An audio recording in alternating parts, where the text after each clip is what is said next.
स्वागत है आप सबका बजट और बाजार हमारी खास सीरीज में। आज कार्यक्रम में शामिल हो रहे हैं मोतीलाल ओसवाल फाइनेंशियल सर्विसेज से गौतम दुग्गड़ साहब, इंस्टीट्यूशनल इक्विटीज़ के head of research. Gautam ji, बहुत बहुत स्वागत है आपका, धन्यवाद हमें समय देने के लिए। आज बजट से हम आपसे माइक्रो मैक्रो दोनों चीज़ें समझना चाहते हैं। पहले तो ये बताएं कि इकोनॉमी के लिहाज से बजट में क्या कुछ खास लगा आपको?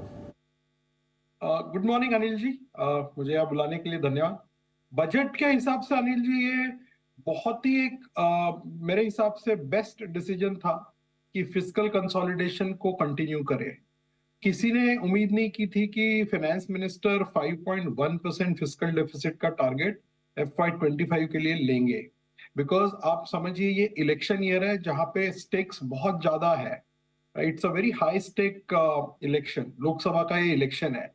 ऐसे इलेक्शन में इलेक्शन के 3 महीना पहले अगर आप बजट पेश कर रहे हैं तो नेचुरल उम्मीद रहेगी कि कुछ फ्रीबीज रहेगी या कोई सेक्शंस को आप कुछ एक्स्ट्रा सहूलियत देंगे।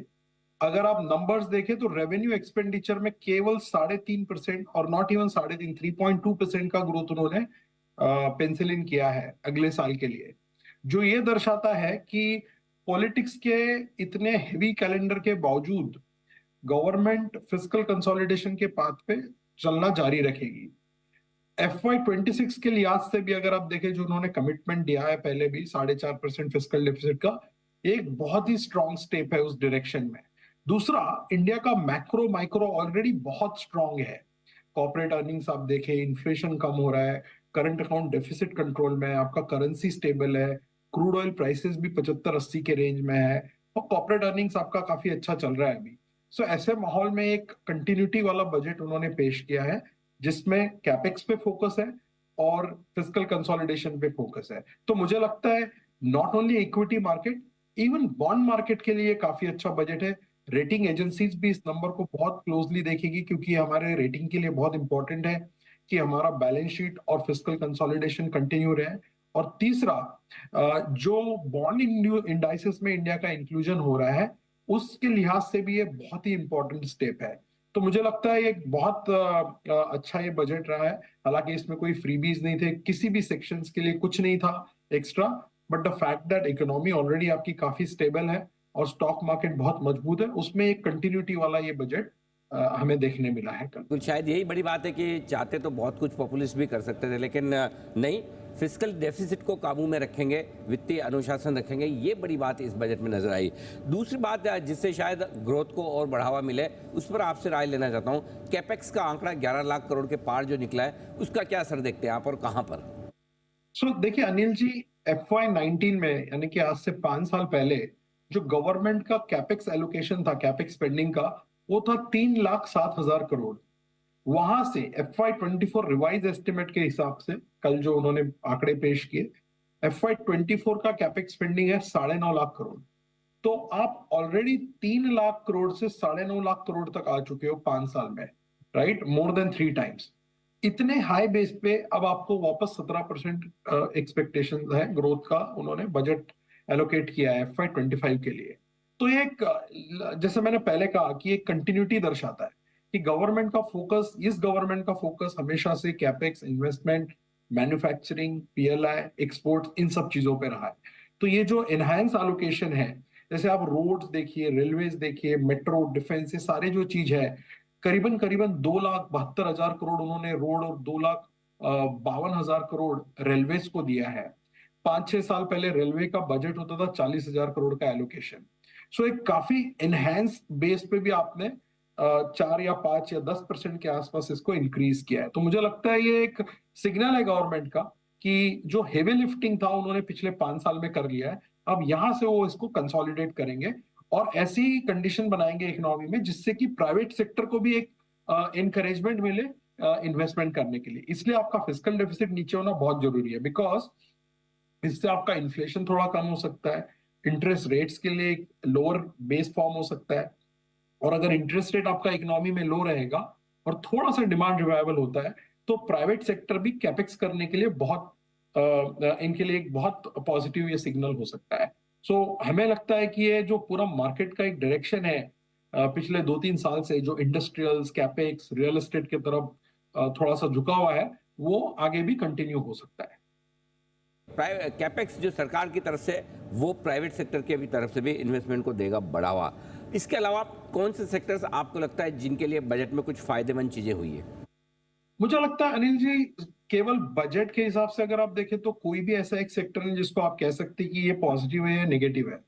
और let me put it this way, अगर आप बजट के पहले कोई पोर्टफोलियो बना के बैठे थे और बजट के बाद अगर आप देख रहे हैं कि अब मैं इसमें क्या चेंज करूं, तो बहुत डिफिकल्ट होगा आपको कुछ भी एक्शन लेने के लिए, क्योंकि बजट ने उस हिसाब से कुछ नहीं किया है। टैक्सेस में कोई चेंज नहीं है, कहीं पे कोई सब्सिडी नहीं बढ़ाया है, कहीं पे कुछ एक बड़ा डिस्टॉर्शन नहीं हुआ है नंबर्स में।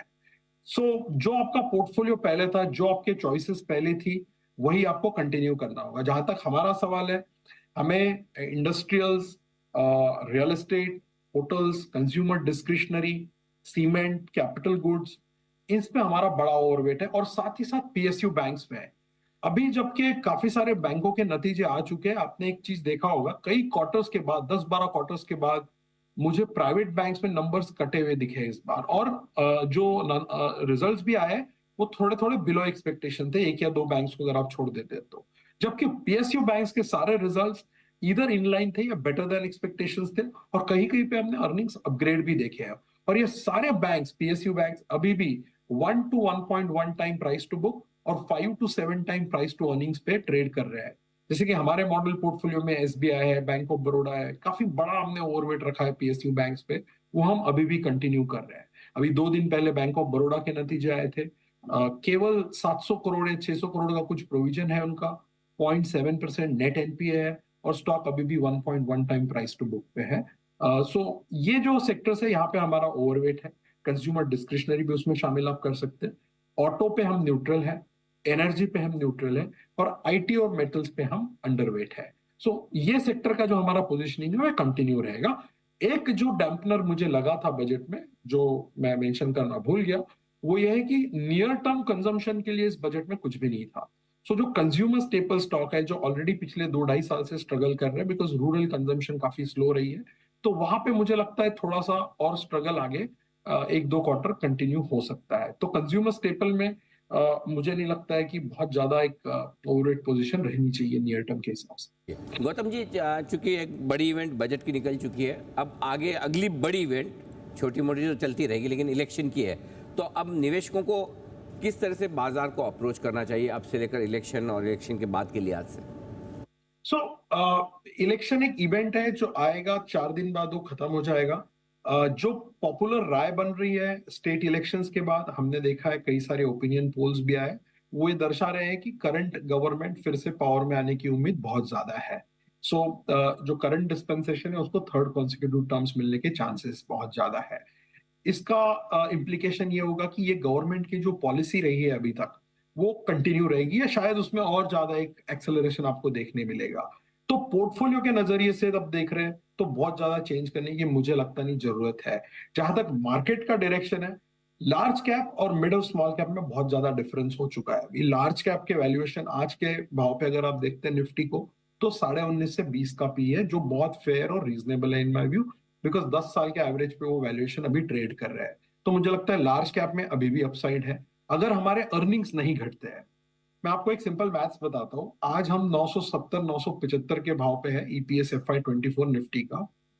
हमारा जो एस्टिमेट है FY25 का 1130 है, और FY26 का लगभग 1300 रुपया है। आज से 1 साल बाद आप FY26 डिस्काउंट करेंगे, आज आप FY25 पे 20 पी के आसपास बात कर रहे हैं। अगर मान लीजिए यही 20 पी मल्टीपल सस्टेन होता है अगले साल, तब आप FY26 को 20 पी देंगे, और वो 1300 के पी पे अगर आप 20 का मल्टीपल लगाते हैं, तो एक 26,000 का आपको एक फंडामेंटल टारगेट उस पर दिखता है, अगर अर्निंग्स जो एस्टिमेट है वो घटते नहीं है तो। End of course given that interest rates भी थोड़ा 6 महीने बाद नीचे आने की उम्मीद है ग्लोबली और इंडिया में भी, तो इक्विटी वैल्यूएशंस के लिए ये काफी सपोर्टिव हो सकता है। इसलिए ये 5.1% का जो नंबर है फिस्कल डेफिसिट का, थोड़ा अगर स्ट्रेटेजिक तरीके से देखें तो बहुत पॉजिटिव है इक्विटी मार्केट्स के लिए। बिकॉज कल ही आपने देखा बॉन्ड यील्ड्स 8 से 10 बेसिस पॉइंट करेक्ट हुए, और जब गवर्नमेंट बॉन्ड यील्ड्स करेक्ट होते हैं तो इक्विटी वैल्यूएशंस के लिए काफी सपोर्टिव होते हैं। तो वो मेरा एक मैथमेटिकल टारगेट है। ऑफ कोर्स बीच में कई सारे पड़ाव आएंगे, कभी आपका करेक्शन आएगा, कभी मार्केट अपने फंडामेंटल से आगे दौड़ेगा, बट अगर आप सिंपल एक साल का सिंपल मैथ्स करेंगे इक्वेशन लेके अर्निंग्स का और पी मल्टीपल का, तो ये एक फेयर वैल्यू रेंज मुझे दिखता है। तो ये है आपके लिए बाजार पर व्यू अब से लेकर इलेक्शन तक के लिहाज से। गौतम जी बहुत बहुत धन्यवाद आपका समय देने के लिए और बजट के प्रोविजंस को विस्तार से बताने के लिए और बाजार का डायरेक्शन भी हमें देने के लिए। Thank you so much sir.